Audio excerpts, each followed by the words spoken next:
LCBN television broadcasts 24/7 on UK Freeview Channel 271, Roku TV, Amazon Fire TV, Android TV, Apple TV, Google TV, See Love World, LCBNTV.com, LifeComTV.com.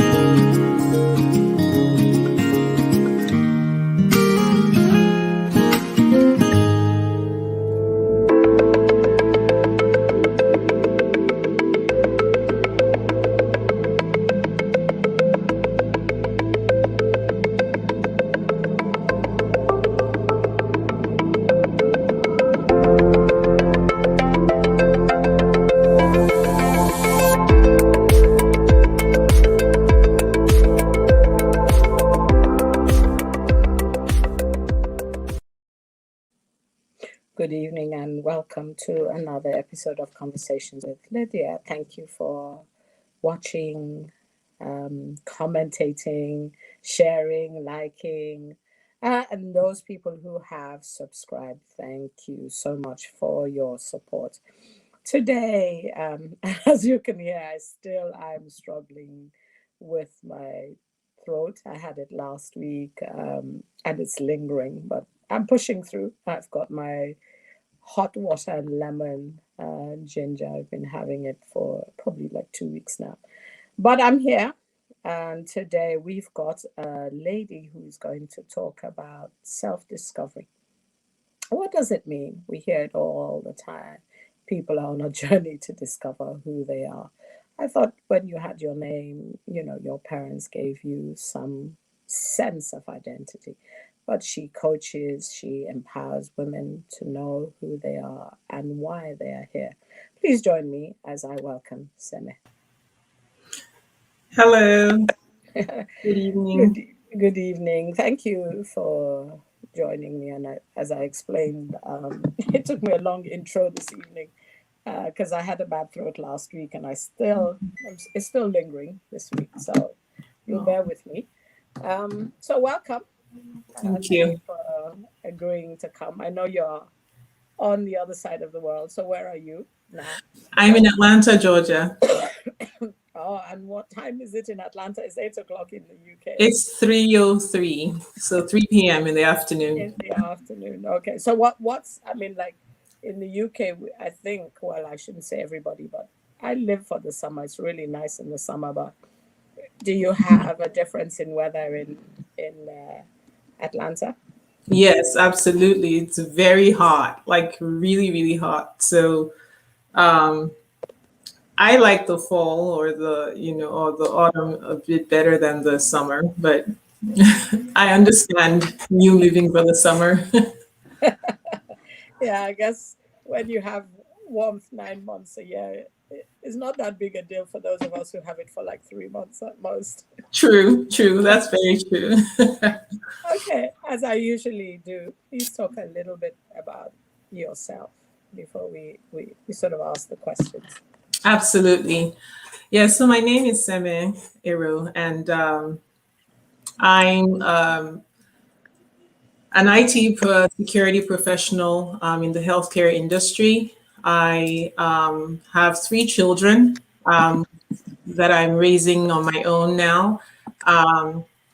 And I live in Atlanta, Georgia. I'm originally from Nigeria in West Africa, but I have lived in Atlanta for over 25 years. I recently got divorced, and during the process of my divorce, I experienced a lot of things, and I said to myself, I can't be the only one going through this. I can't be the only one experiencing this. I can't be the only one that has the same type of background or nurturing or beginnings that I had and is finding myself in this situation. So, I decided, well, since I made it out of a toxic situation, I want to write about it. So I wrote my book, When the Fog Lifts, to share with other women, other men, other people that may have similar situations or, have similar things. And I'm glad to say that a lot of people have given me feedback, and they are, it's really touching people's lives. Okay. I mean, raising 3 children, how old are they? If you don't want to say, you don't have No, that's absolutely fine. 16, 14, and 10. Okay, so they're somehow close together, but not. But Yes, it's still a tough. It's it a tough is. job. It is. They're very active in sports and everything. And there's no driver here in Atlanta or no maid or anything. So it's pretty. I'm driving all the time, and I have to be in two places at once most of the time. Okay, like a lot of moms, but more Yes, challenging when you are parenting, absolutely. parenting by yourself.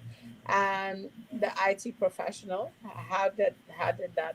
Because it says IT in the health sector. So is it that you work in the health sector as an IT? Yes. So I Okay, work in cybersecurity with the healthcare company. Yes. okay. So why IT, or why? Uh, I guess it's sort of sciencey, but why IT? Um, it's what I fell into.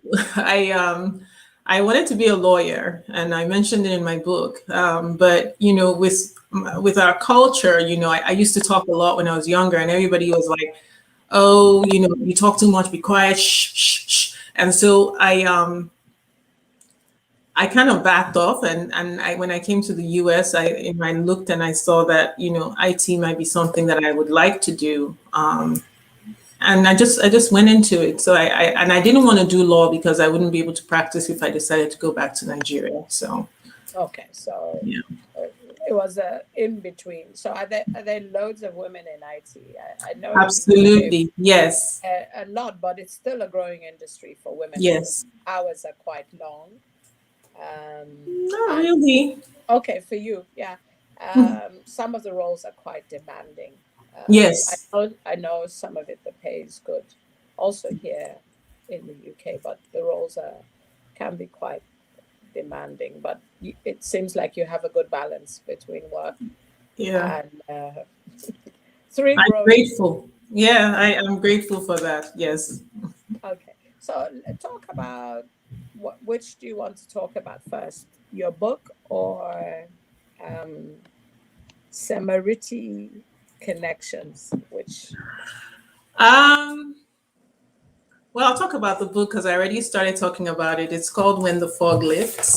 This is it. okay. Yeah. And like I said, when I was separated and going into divorce, I went through a lot of shaming. A lot of people telling me, so many people in my ear telling me different things. I also personally did not share or was not open about my marriage or any of the issues that I had in my marriage because I was brought up to think that your marriage or your marriage is private. That's your private life, right? And there was no distinction between when you ask for help and when you keep things to yourself. So I kept everything to myself. I built this facade that like I had a perfect life and everything. So when I decided that I was done with the relationship, nobody believed me and nobody heard wanted to hear what I had to say. And so I went through long months of just shaming and people saying, it can't be that bad and things like that. And telling me not to take this final step and, do it for the kids and all kinds of things. And I really just prayed about it. I prayed about it, and I really, went inwards. I started to reflect a lot, and I decided that this is what I wanted to do. This was what would give me peace, and I decided to knock out all the voices and everything. If you weren't checking on me and my kids at the time, then I wasn't talking to you. If you wanted to talk to me about that, then that was it. It was difficult. I mean, I'm saying it like it's easy, but it was a very difficult period for me because I was unsure. And something I'd been journaling for years, but something said to me, like, you have to tell this story. You have to share this. You have to. There have to be other people who have done the same thing that you're doing, hiding and building, just painting the best picture. And now they're the victim, but they're having to defend themselves. And there just have to be more people like this. There have to be more people that come from a certain background and nobody ever sat them down and told them that this is how life is, right? Um, there had to be more people that, didn't necessarily grow up with, streetwise parents, maybe, parents that, kind of showed you what was happening, what you needed to do to survive on the streets, right? I was brought up, be a good girl, be a godly girl, be, just be somebody's wife one day. Yes, you should work, just so you have your own money, but still, everything was marriage, marriage, marriage. And so um, I didn't know how to operate any other way. And I just knew that a lot of people would be going through that. Okay. Um, So let's back up a bit and talk mhm, about the shaming. Yeah. So you don't have to give a personal example, but um, somebody might hear it but not know actually what it is because you've put a name to it, but I know what it is. But mhm. talk a bit about what it feels like because there's something quite informative you said that the victim is now, somehow you're the victim, but the victim is Yes, now, it's now turned around and you seem to be the yes, person, the victim gets to be the bad person. But let's talk a bit about the shaming, what that yes. feels like, what that is about, and then we'll talk about expectations that you were sort of going into now anyway. Sure. So I'll just paint you a picture. So, imagine I was separated from my husband of 17 years. I had my kids. I didn't know, what I was going to do. I moved into a new house. Still I had some issues where, I had some issues with anxiety and I had to take time off work. My mother had to come and stay with me from Nigeria. I mean, it was a very, very difficult time for me, very difficult time for me. And so at this time, right, I was trying to decide if I wanted to go ahead and get a divorce or not. I was still separated. And I was praying about it, but I wasn't so strong, at all. Mentally, physically, emotionally, I just was a mess. And while trying to make this decision, I would receive calls from people saying, "Oh, not you and that person, not you.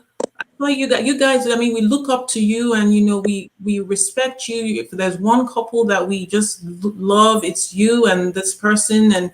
And then I have to go through. So I would get maybe 3 or 4 calls a day, and I would have to go through and tell this story. It was almost like I had to say that my ex-husband was bad or that this is what he did to me, or I had to keep explaining and explaining because whatever it was, they didn't believe that anything was so bad that I left my marriage or that I was wanting to leave my marriage. And then people will say, well, stay for the children. And I'm like, I am doing this for my children. I have 2 girls and a son, and I don't want them to feel like this is normal, because they see what we show as examples and they follow those examples. So that's what it kind of looked like. Some people said, wow, do you want your kids to come from a broken home? Mhm. Some people said, so do you want to be a divorcee? Like that's so, there was a lot of like name calling. And some people said, did your ex-husband beat you, right? Or did he cheat? So my situation was that of emotional abuse. And so that was very hard. I know I'm going into something else, but that's Mhm. very hard because it's not tangible. It's very, very hard to prove. And it depends on the individual's threshold, who Mhm. you are, how strong you are emotionally, and how you were raised. It depends. Everybody's threshold is different when it comes to emotional strength. And so, a lot of people didn't think that what I was sharing was a big deal. And it was so painful because I would get off these calls and I would have a headache. I'll be so tired and I would be just defeated because people are trying to convince me to stay in this marriage. And I painted the picture that the marriage was perfect. Mhm. So here it is again. right? So that's why I wrote the book. Okay. So there is this, maybe this idealization we give to marriage. Yeah. Hmm.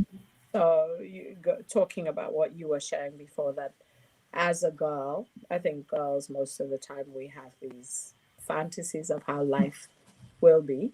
Yes. Parents, I won't say your parents, and parents encourage us, Yes.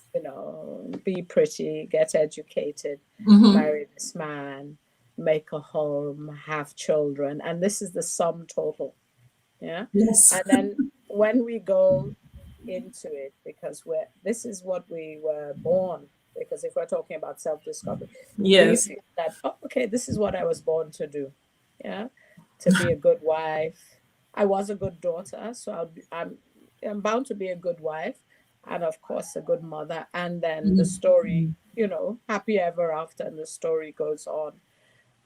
How does that feel when, because I think when people talk about wanting to get divorced, Mm. nobody, I always say, nobody gets married Of with that course plan not. in mind. Everybody's hoping for the happy ever after. So it's you now saying, actually, my dream didn't come true.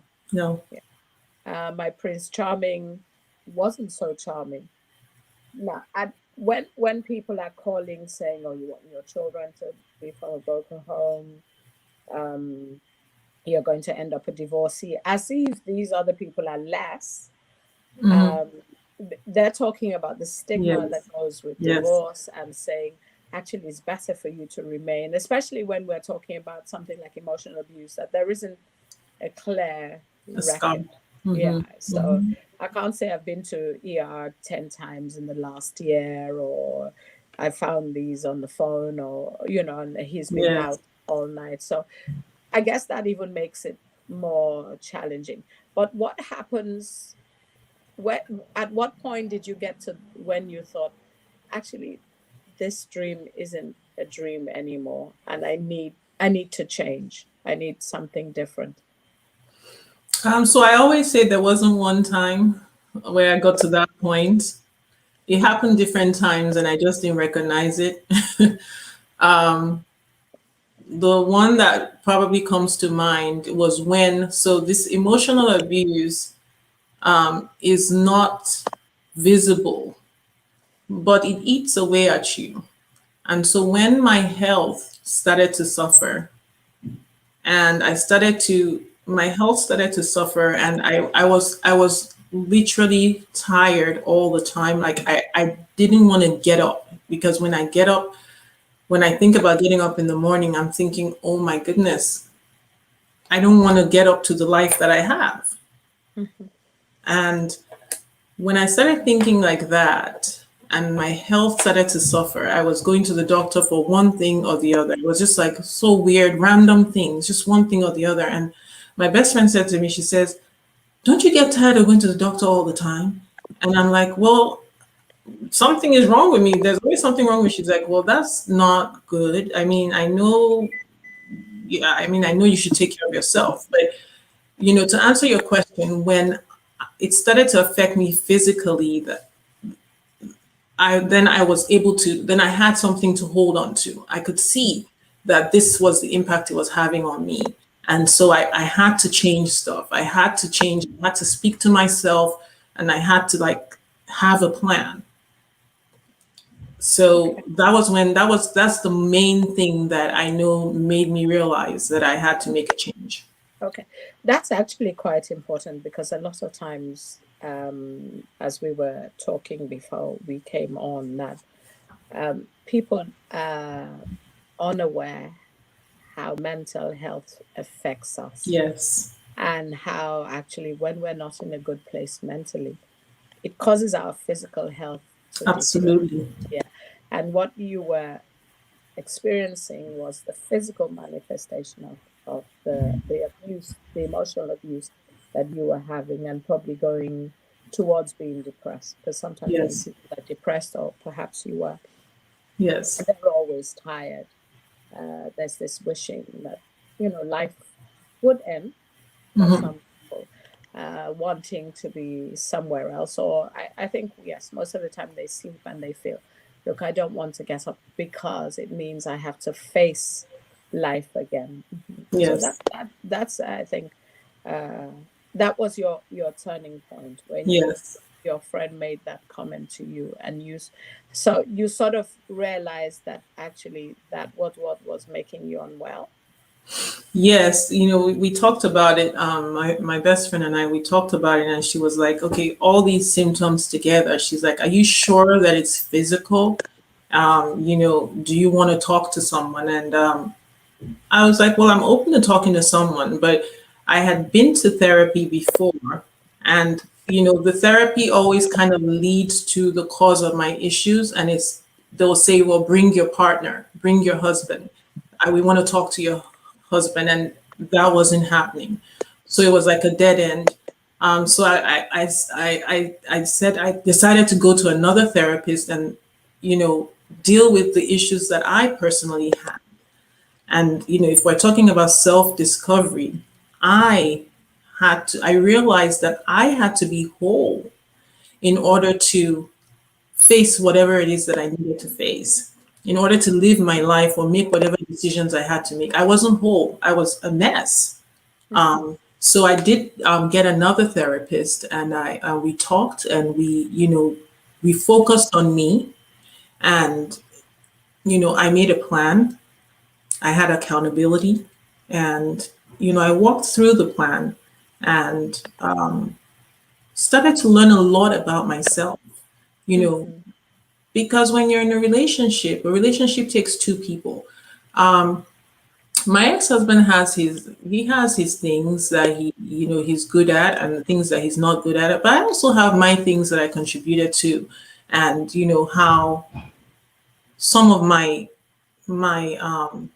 past trauma, or even just my behaviors or my upbringing, or always wanting to be a good girl, always wanting to have a happy home, right? I ignored so many things. I pushed more than I should have stayed. I stayed longer than I should have, right? So I also have the things that I contributed to the situation. And Mm-hmm. so because of that, I the second time around I was able to focus on myself. Uh-huh.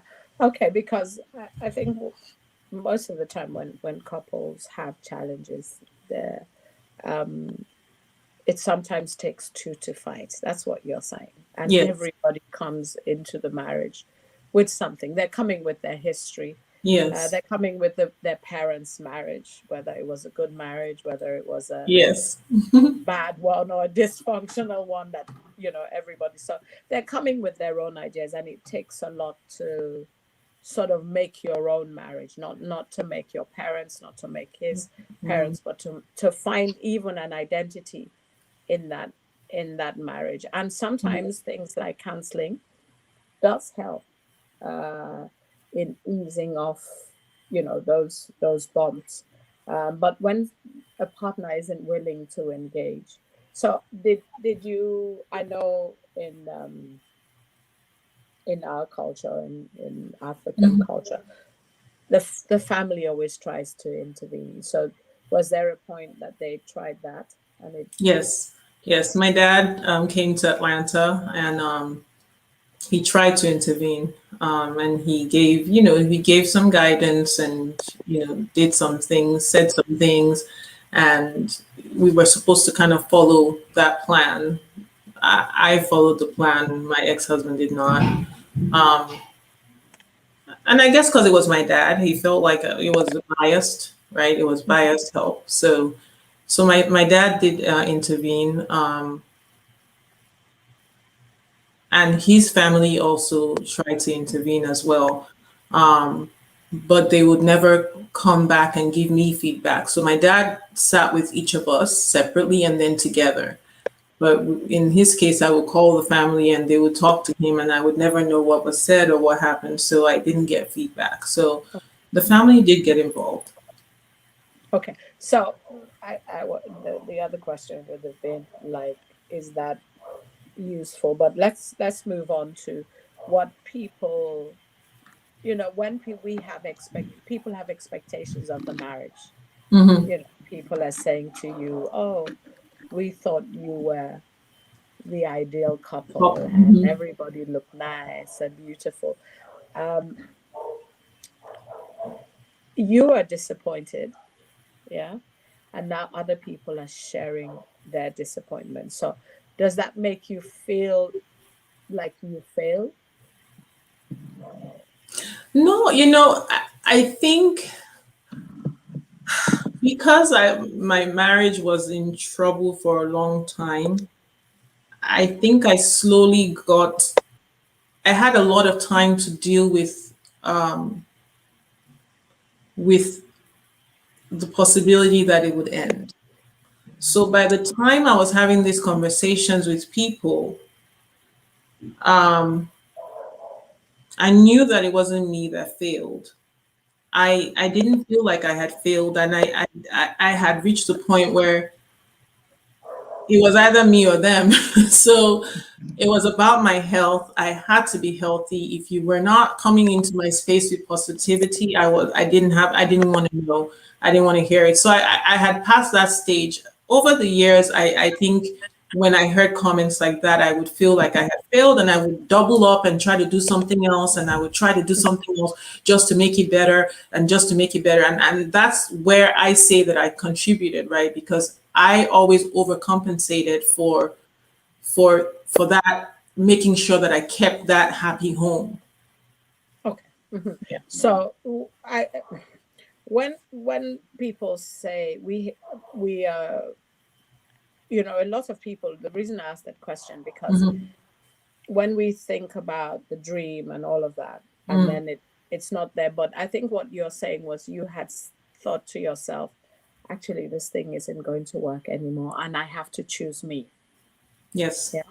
So if I continue on this journey with this marriage, I would be completely broken, or I would become Lost. unwell.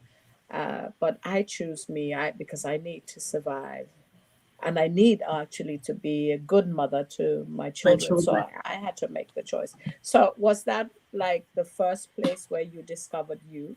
I know you knew who you were before, but that's a big thing, I think, for. The first place I discovered me was one evening while when I had started to have the physical manifestations of this stress. I was walking to the bathroom in the middle of the night, and I don't get visions. I'm not even nothing, but something said to me, or I said to myself, I said, Seme, if you die, this guy is going to step up and do what he needs to do, or he's going to downsize, and whatever you're trying to cover up is is going to come up. It's going to show up anyway. Mhm, So why are you trying to kill yourself, mhm, to save something that is, well, I guess, to work with someone that doesn't want to be a team with you, right? So for me, that was the point where I was like, okay, for me at that point was a matter of life and death. I was so sick. I had so much going on, and I couldn't stop any of my daily activities, even with all this stuff going on. mhm, And so I had to choose myself, and I had to think about my children and say to myself, you can't go on like this. So it was again about that, the physical stress that it was causing me. mhm, And finally, I said to myself, when we all pass away, we have to give account. How did you live your life? mhm, I said to myself, are you going to live your life and say you lived your life as somebody's wife? Or, you were trying to protect your children? Or what did you do with your life? What did you do with the gifts that I gave you? What did you do? And I'm over here trying to keep this broken marriage together. And I had had enough. I had had enough, and the health was suffering, and I was so far away spiritually from where I wanted to be, and I just the switch just went off in my head. Okay. I think that that's usually a difficult choice for women. I think today I was Yes, talking to somebody that it's difficult for a woman to choose herself, because I think innately we give to others. So, um, and it's something unspoken for us, but it's also something that it's part of what I call it the JD, the job description. So yes, a woman does like 20 things for her family, and if you asked her, "What did you do for yourself today?" She would say something like, "I ate." You know, like yes, you fed everybody else, so the least you could have done was to eat. So choosing yourself, hmm, was actually the beginning of your own journey to yes, discovering um, who you are, and also it seems that that now allowed you actually to tap into the giftings that you know God had in you. yeah, Because I think something that struck me from the time we started to talk was you saying, actually, it couldn't have only been me. Somebody else must be yes, on, would have suffered the same journey in a different way, or yes, would have been struggling, or would have had a charade, or would have had a it must be exhausting trying to keep up that yes. performance Oh, of yes, having a beautiful husband and well-behaved children and yes.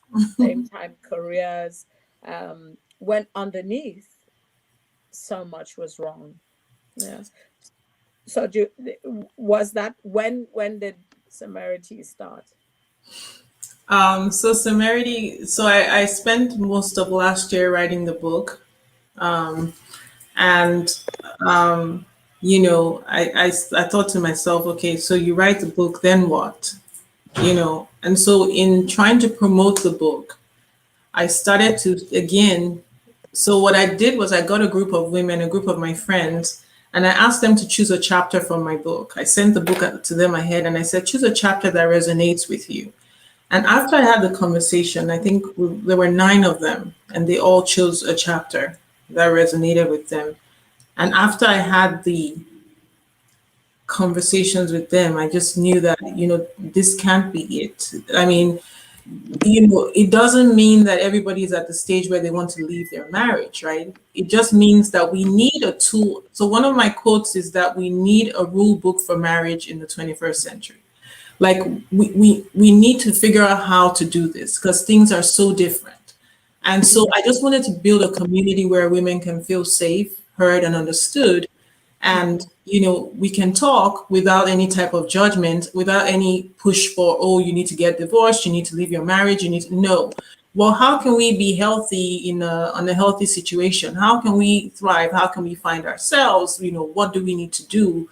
You know, so Samaritan Connections is creating those connections for women, right? Maybe someone just comes from a marriage and normally it's financial situations that cause people to stay long, right? So maybe we can create those connections where they can get into IT or they can get into you know design or they can get into nursing or healthcare, whatever it is, right? But the vision is to create those connections, so bring powerful women together and create those connections for women so that finances and finances and lack of self-discovery, lack of self-love, fear don't drive them to make decisions that are otherwise not healthy for them.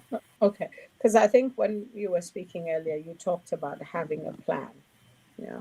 Yes, And so the plan was find me a house, take my children, mom, the support system was there for mom to be able to stay with you while I rested and yes, thought about how this new journey, this new life would be, how to manage the children, because it must have been tough for them as well.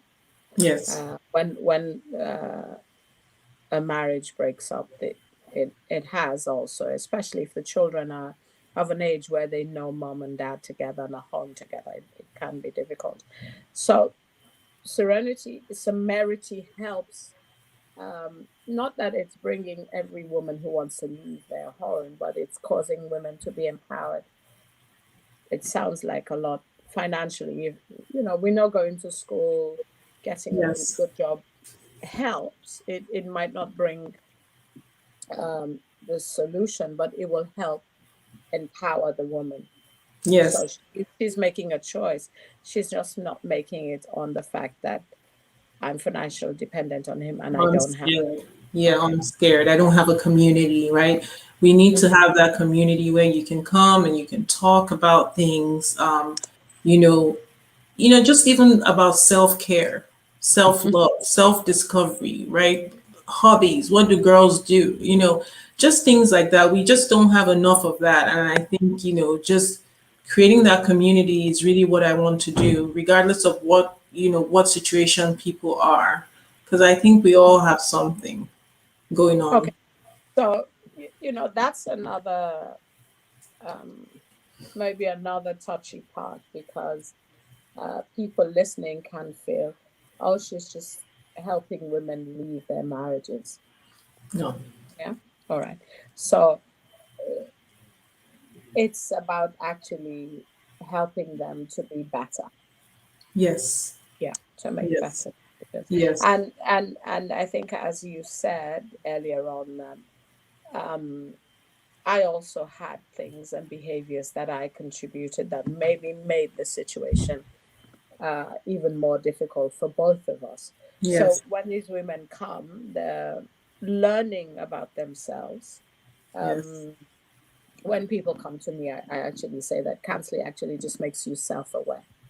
You Hmm. sort of figure out what you're doing and why you're doing, and then you make a Yes. decision to change. So it's something similar. So if they can figure out some of the behaviors they also have, Exactly. and make the adjustments, of course the impact will be felt at Yes. home. Okay. So how does it work, this community? Yeah, so I'm launching it at the end of this month. It's a closed Facebook group, and it's a membership where we have women. We meet once a month, and we go through different topics. I'll invite speakers to come and talk to the group. We talk through different topics. We talk about life insurance. We talk about your will. We talk about what type of continuing education you want to do. We talk about what are the things that you do for self-care, right? What do you consider self-care? Not just that you've eaten, right? It's about it's about making time for yourself. I used to say that when I go get my hair done, that's self-care for me. No, it's not. It's quiet time, but it's not self-care. Sometimes we'll even have like a happy hour Friday, right? So it may not even be, and you don't have to drink. You can have tea, you can have coffee, you can have whatever. We'll play games. It's just I just want to make sure that women have an hour where they can spend with other women and just have fun. Just let go and relax. Especially now with less traveling and Mhm. more virtual meetings. So Okay. that's the vision and the beginning of the vision. And as we grow, like I said, we would want to start to make connections, right? We want to start to make connections and create opportunities for people. Okay. I mean, why did you choose to write? Why did you choose to write your story? It just goes back to what I said before. Okay. So the one thing that gave me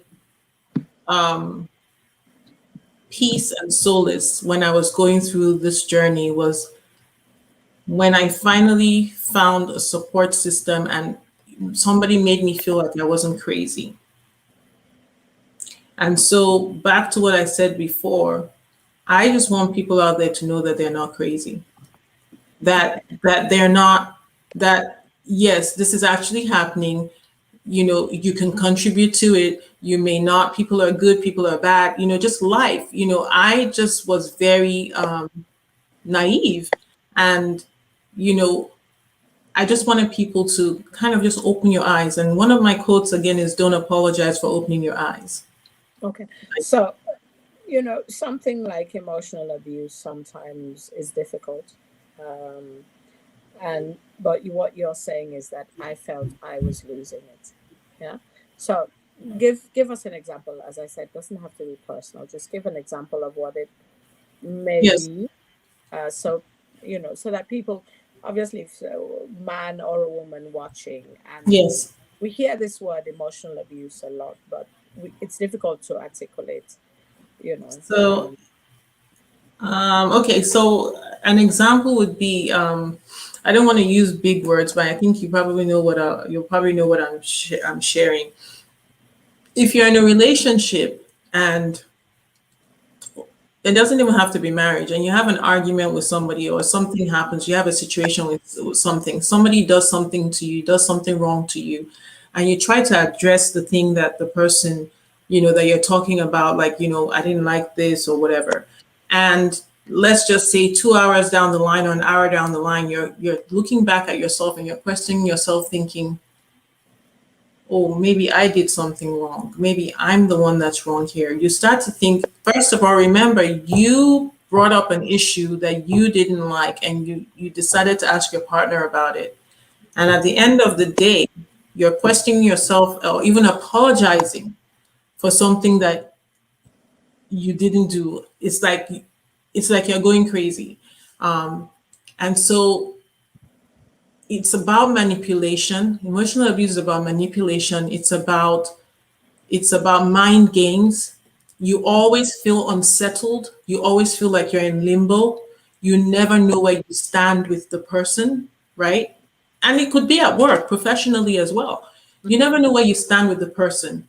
And at the end of the day, as simple as it sounds, it just doesn't feel right.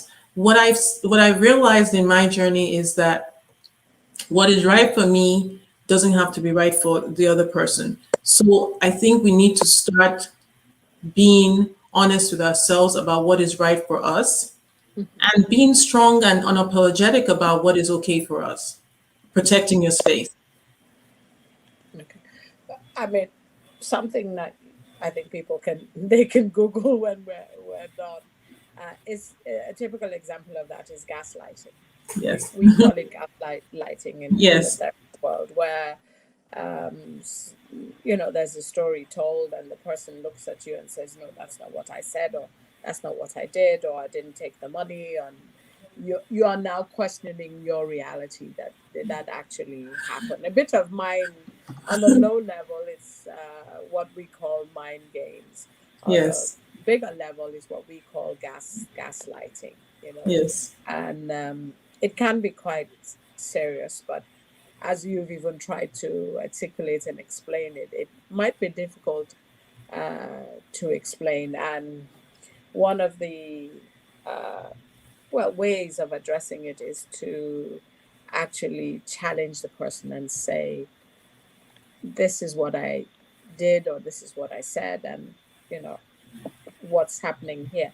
Not that they actually accept or acknowledge that they're gaslighting, but it helps you know that some of it is real. It's quite intangible, unless somebody gives a real example. Yeah. And you said something about that you've always journaled, Yes. in your whole life. So did that help you with the book? Yes, it did. So the book is in a very it the book is almost like a journal. It's like, me talking, almost like I'm writing in my journal. And then I also have journaling space at the end of each chapter for people to also think about what they want. So yes, the journaling helped because it's not a typical book. I'm not a novelist by any means. I've never written a book before. So I wrote it like a journal. Okay, so it sounds like it has like a workbook.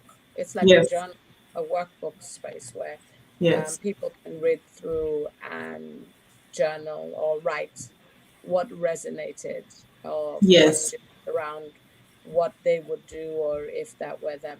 So your friends who picked chapters, did they pick the same one, or everybody picked one? Maybe one or two of them tried to pick the same one, and I was like, "Oh, somebody else already took that. Can you pick another one?" And they're like, "Okay, I'll pick this one." So yeah, most of them.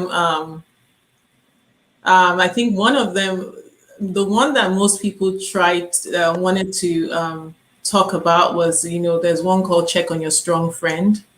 Mhm. I think people who are very hardworking and just have seem to have it together, people, friends or family never think to ask about that person or check on that person, or care for that person, right? Like, I'm the first child in my home, and my parents love me, but they expect more from me than everybody else, and they just think I'm always okay.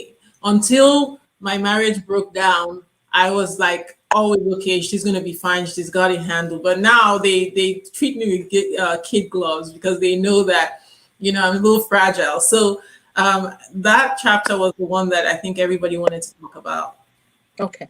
Now, yeah, because that was going to be my question. Are you the strong friend? So before this, before the your marriage breaking down, were you the go-to person, even Yes, amongst friends? Yeah. yes, So yes, yeah. Okay. So that's a lesson, I think, for everybody who's watching or listening, that going um, to check on your strong friend, or that sibling, or that person at work who seems to be the person who is always together, because they yes, might not be. Mhm. yes, All right. So what, I mean, you're launching yes. connections next week, but I did see, at the end of the month, sorry, I did see on your um, website that you do coaching. Is that part of the connections, or are you building on that? Is it you who does it, or are you getting No, um I do it. I personally do it. I okay. personally do it. Okay, so what do you offer? So I offer one-on-one coaching, or group coaching, for groups of women or friends, and where we talk about different topics. I'm on YouTube, but the coaching is really one-on-one coaching. Just talking to people, about women, mainly about self realization, self actualization.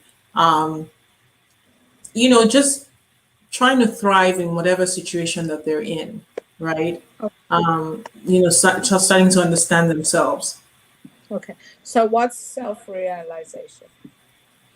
So self-realization is, I think it's when you, I think, I think it's when you can make that distinction between, you can individualize yourself from a group, and then you realize what your gifts are, right? You realize what your gifts are. You realize you work through what your purpose is, and try to figure out what your purpose is, right? Because lots of us are forced into a certain thing. We have to work, we have to make money, but is that really what our purpose is, right? So going through the process and going through the steps of, where am I today, and where do I want to go? How do I want to give back? How do I want to help? Is it through my job as a nurse, or is it actually, like, something like what I'm doing, right? Coaching women and giving my time, or you want to feed the hungry, whatever it is, right? But going through the steps of really understanding who you are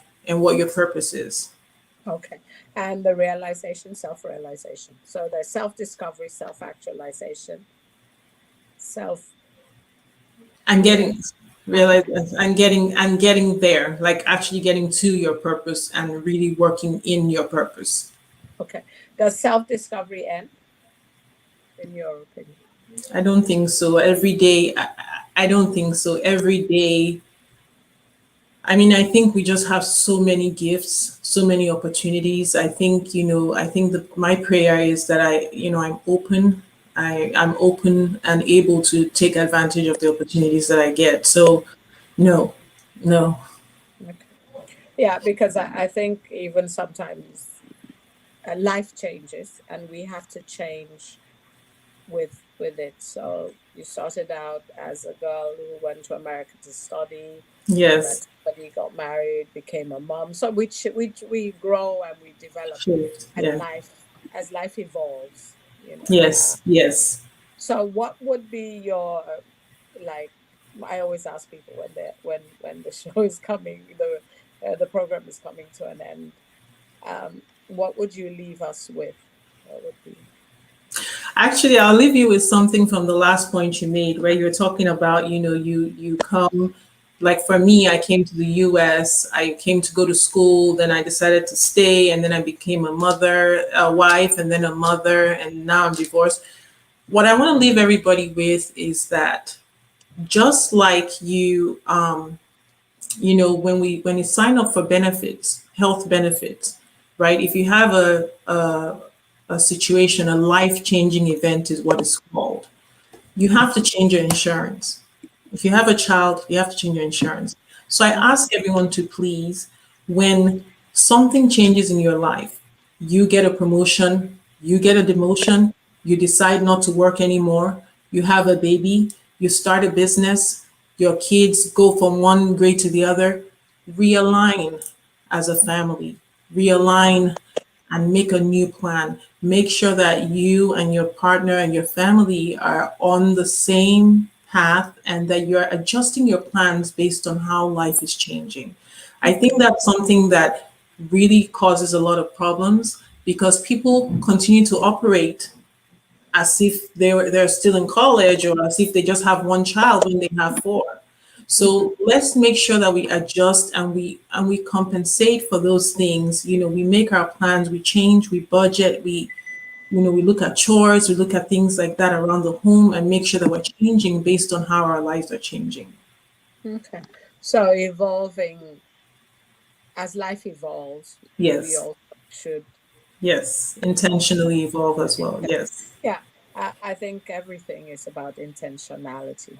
You know, when you make a plan, it's about being intentional, not just something um, tangible out there in the hope that one day somehow it will all come together. So, where can people find you? Where can they buy the book from? Yes.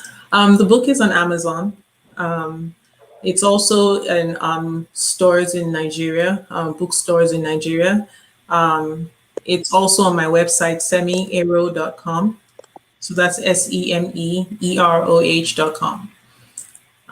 So yeah, and I'm on Instagram and Facebook as well. That's Okay, Semerity so Collections. people can follow you.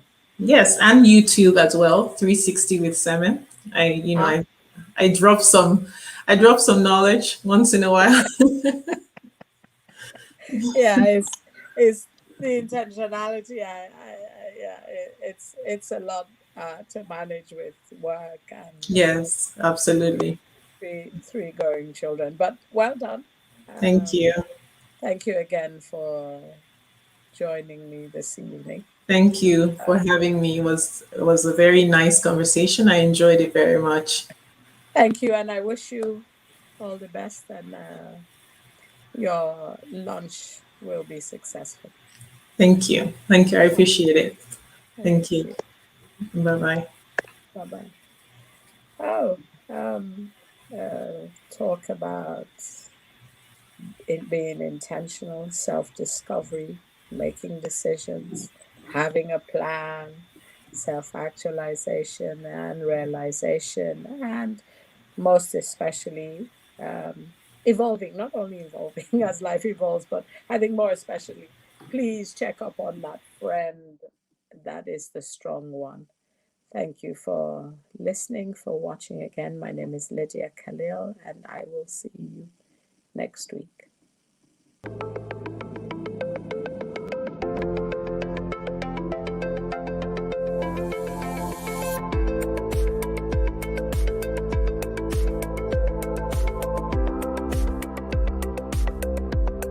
LCBN television broadcasts 24/7 on UK Freeview Channel 271, Roku TV, Amazon Fire TV, Android TV, Apple TV, Google TV, See Love World, LCBNTV.com, LifeComTV.com.